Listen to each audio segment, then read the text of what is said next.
welcome. Welcome to the lighthouse. Close your eyes, get comfortable in whatever it is that you're seated upon, wherever it is that you're seated, and arrive in this moment. In the past few weeks, we've been really tuning into a very important point of focus, a spotlight upon all of the Be Present practices. And for this week's musings, we've been tuning into the courageous heart, and what Brené Brown refers to as kind of ordinary courage, which is not the heroic courage that our sort of modern definition has us believing that courage is, but a kind of everyday courage that allows us to show up with an open heart, with a mind as big as the sky, for all of the blessings that show up in the field and all of the ambiguities and challenges as well. So allow your eyes to stay closed here for a couple of moments, and coming into your breathing, into the prism of belonging, and into a moment of I am realization, just simply that, just tuning into a very full yet simultaneously empty way of being in your body. And so as the heart and the mind begin to open, the current of courage begins to surge inside of us. And we need a current of courage to be surging ever more deeply now in this time in order to stay positioned in our open heart. So before we begin with any of the mudras or the breathing techniques, I want you to tune in. I'm going to even turn this down a little bit. I want you to tune into the sound of your breathing and just get a metric of where it is right now. Where is the breath? How is the breath? What is it telling you about where you are? There are so many indications in the world as we know it right now that can cause us to have what I refer to as a mind attack, which could be a sudden tsunami of anxiety or overwhelm. It could be a sudden tsunami of anger. It could be a kind of a feeling of being numbed out and frozen and out of touch with the beauty and the mystery of being alive. So the mind attacks show up in a lot of different ways, and so I want to start with a breath technique that can help you when the mind attacks may arise. And even if you're not experiencing any kind of mind attack, this breathing technique is really efficient for just bringing us home into the moment. So you're going to create a circle shape with your mouth. And you're going to pull the breath through the teeth until you're naturally full. So give that a try. And then when you're naturally full, sip in 3 more breaths, which can feel challenging, but we always have a little bit more space to expand on the inside of our inside. And then you want to hold on to that for a moment, and then exhale out of an open mouth, and let the exhalation pass through the teeth until you're naturally empty, and then push 3 more exhalations out of your body. Okay, and we're going to do that with a mudra. So we do a lot of these mudras. This is an old science of creating shapes with the hands. They're energetic and physical and emotional shapes that return our body-mind system to innocence and joyfulness and creativity. It's such a powerful way of teaming up the work of breathing with your meditations. Okay, so you're gonna extend your ring fingers and bring the back of the ring fingers together. And you're gonna cross your middle fingers in front of the ring fingers and pull the ends of your middle fingers down with the ends of the index fingers. And then you're gonna cross your pinky fingers and you're gonna pull the ends of the pinky fingers down with the pads of the thumbs. So you're creating the conjoined ring fingers represent like a mountain peak that is you, that is stabilized in the center of the 4 directions. And so we've created, we're sort of squaring the circle. And this particular mudra is called a mandala mudra. And so when we create a mandala mudra like this, we're conveying that same kind of still point that is the top of your ring fingers in this case. We're conveying that same kind of experience of stillness and emptiness into the center of the mind. Now we're going to do this breathing technique for a couple of moments together. So close the eyes down and make a circle shape with your mouth. So I've inhaled to naturally full, and I've brought 3 more breaths in. And then I'm going to exhale to naturally empty. And then push 3 more out. I want you to keep this going while I talk to you. Keep this mudra hovering in front of your heart. And listening as you breathe in, listening to the rivering mixture of the inhale and the exhale. The inhale becoming the exhale. Listening to the rushing sound of the breath. It's kind of an aquatic sound of the breath. So right now you're listening, here at the beginning, you're listening to what might be referred to as the above ground sound of the river of your breath. You're listening to the above ground sound, which is the sound that we're all used to when we think of the sound of a river. And then there's the underside of that sound, of what the river sounds like from within it. Get inside of yourself, get inside of your body. Use your breath and use your mudra and use the emptiness and the stillness of this moment to get inside yourself. The underside of the sound of the river. It can sound loud, the sound of the river from within it. And if you ask me, this is the sound, oftentimes, of entering our human heart.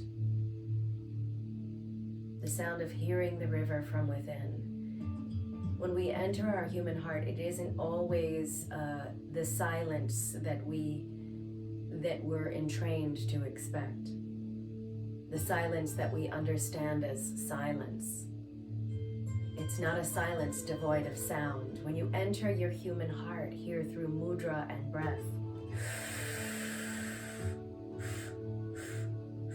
when you enter the human heart, what you hear when you arrive there is the presence of love. It is the presence of all the multiplicity of emotions that are living in the center of the mandala of your heart. Again, it's not a silence that is devoid of sound. This is the sound of the presence of love that is within you. Loving awareness, which can be excruciatingly loud sometimes. It can be disorienting. Use these moments, let them be intense. Intensity moves chi.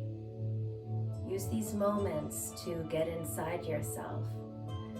You know, quick personal story here about getting inside of the sound of the water, the underside of the water, and how that brings us into direct contact and into direct experience with our heart.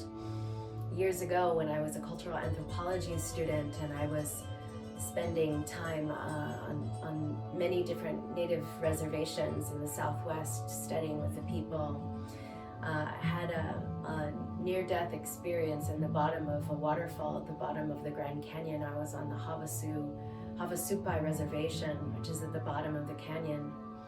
And I had been jumping into the waterfall like an idiot from behind the waterfalls.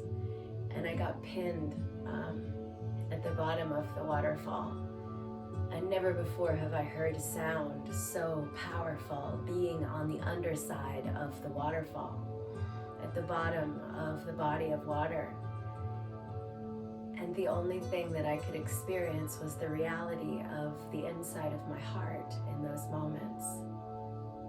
The reality of the inside of the human heart. What is the essential resonance that you're hearing inside of your human heart when you get inside yourself, when you hear the underside, the underbelly of the rushing? In this be present practice, are you still breathing in through the circle of the mouth?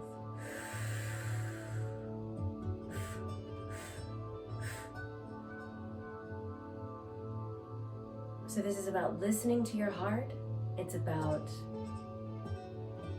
being able to speak from your heart. It's about knowing yourself from a place of heart, acting from the heart.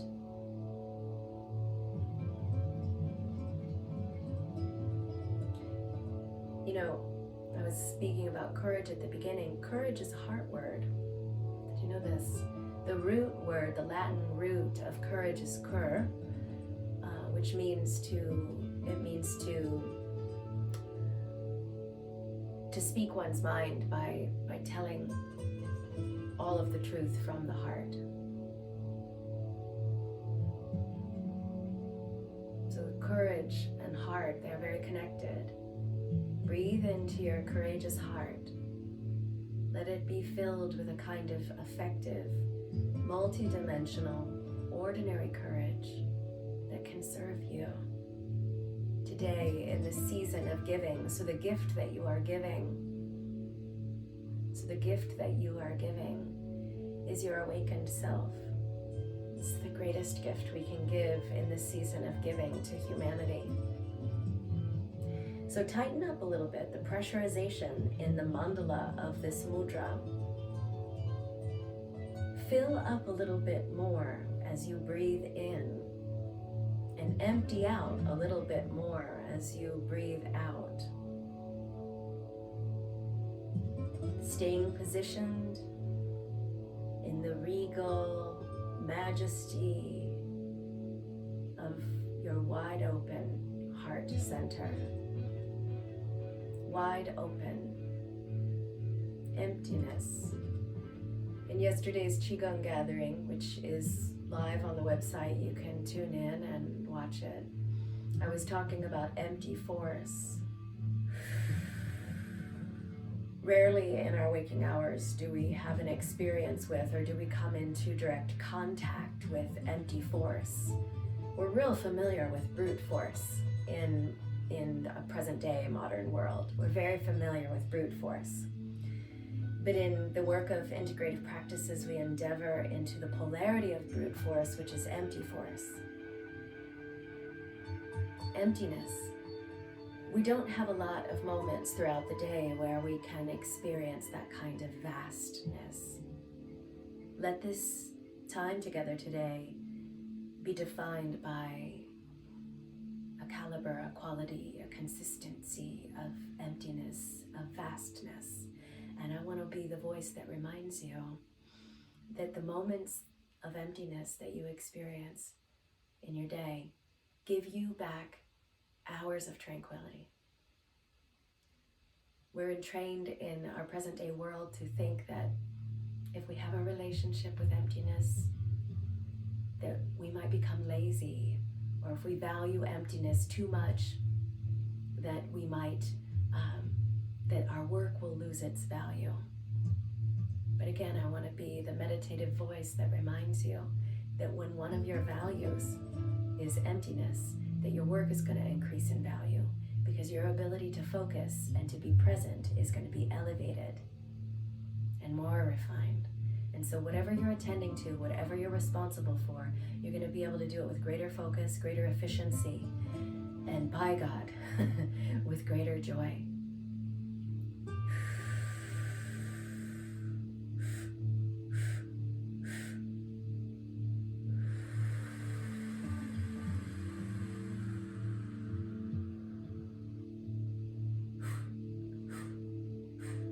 So one more moving part that's going to sophisticate what it is that's happening here in this meditation today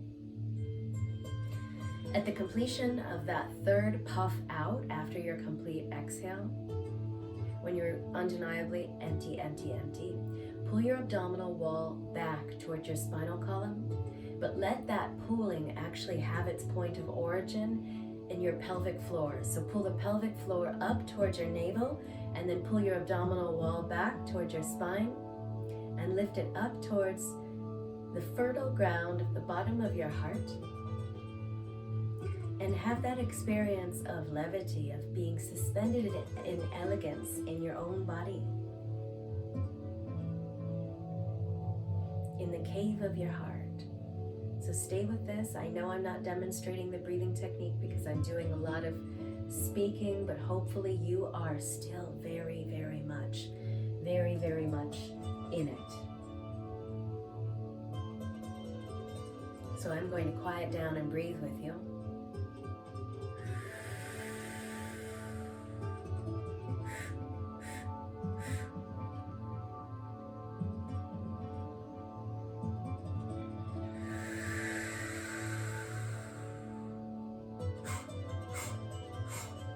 So you want to empty out all of the rooms in the abode of your heart. You know, there's a story that I was speaking to last week, but you won't find it in any of the previously published classes. So I'm gonna briefly bring it into the round again today. It's an old anecdotal story from India about the importance of trusting and having an emptiness of heart. So there was a man who was condemned to spend the night in a prison cell with a deadly snake, and he entered the cell and spied the snake lying coiled in the room on the opposite side, and he pressed himself up against the wall, stricken with so much fear that he barely drew in a breath the entire night. Frozen with fear of losing his life, because he knew if that snake sensed him, he would surely lose his life. And then the rays of sun in the early morning at dawn began to pour through the bars of the cell, and the man realized that that deadly snake on the other side of the cell was in fact an old rope laying there harmlessly.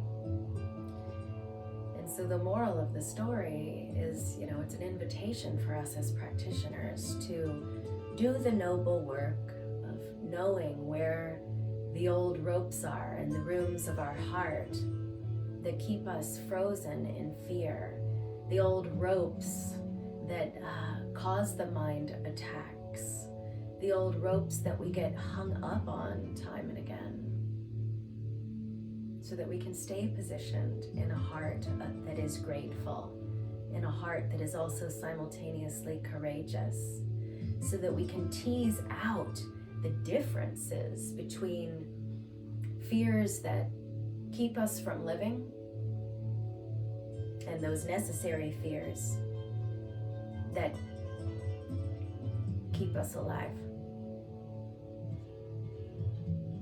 Take these last few moments to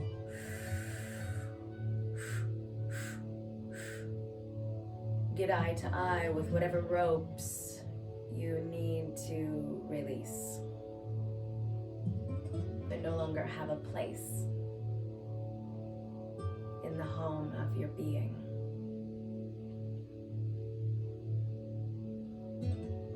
You know, when you take time to meditate, yes, you're cultivating your relationship, your mature relationship with emptiness. And you're also being an environmental curator in the most important interior space you will ever have contact with, which is the inner room of the mind, and the inner room also of your heart.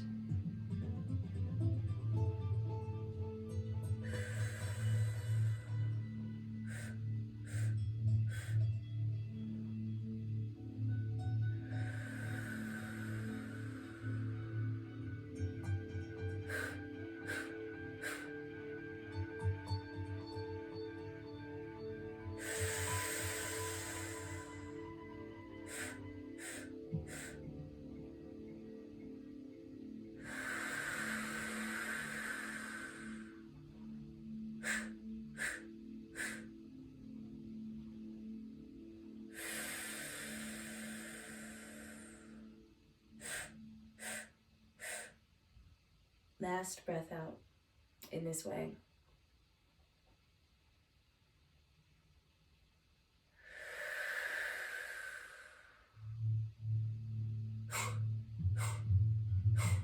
Good, and then release the mudra and feel all the tremendous amount of life force that's in your hands after sustaining that shape for some time. Again, the mudras they're energetic, they're physical, they're emotional shapes that tune the many systems of the body, that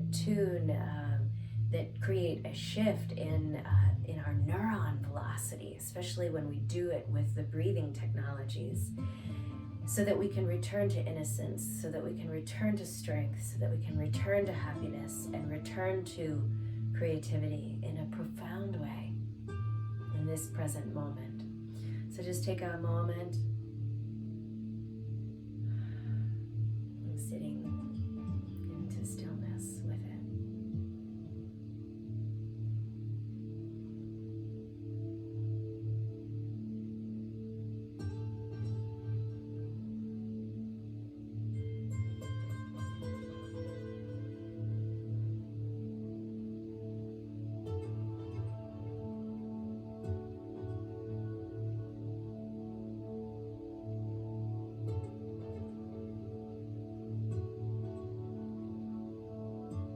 Listening here in this last moment together to the sound within you, to the sound of empty force.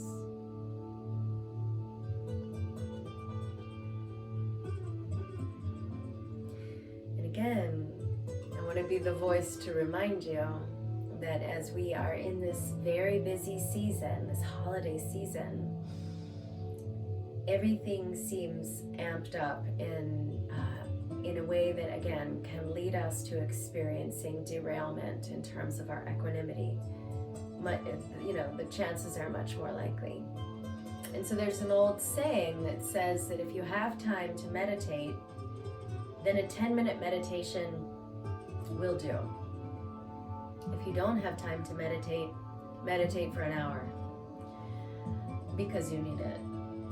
And again, those moments of emptiness, those moments that you spend in emptiness will give you back hours of tranquility. Thank you so much for being here. Sat Nam and Namaste.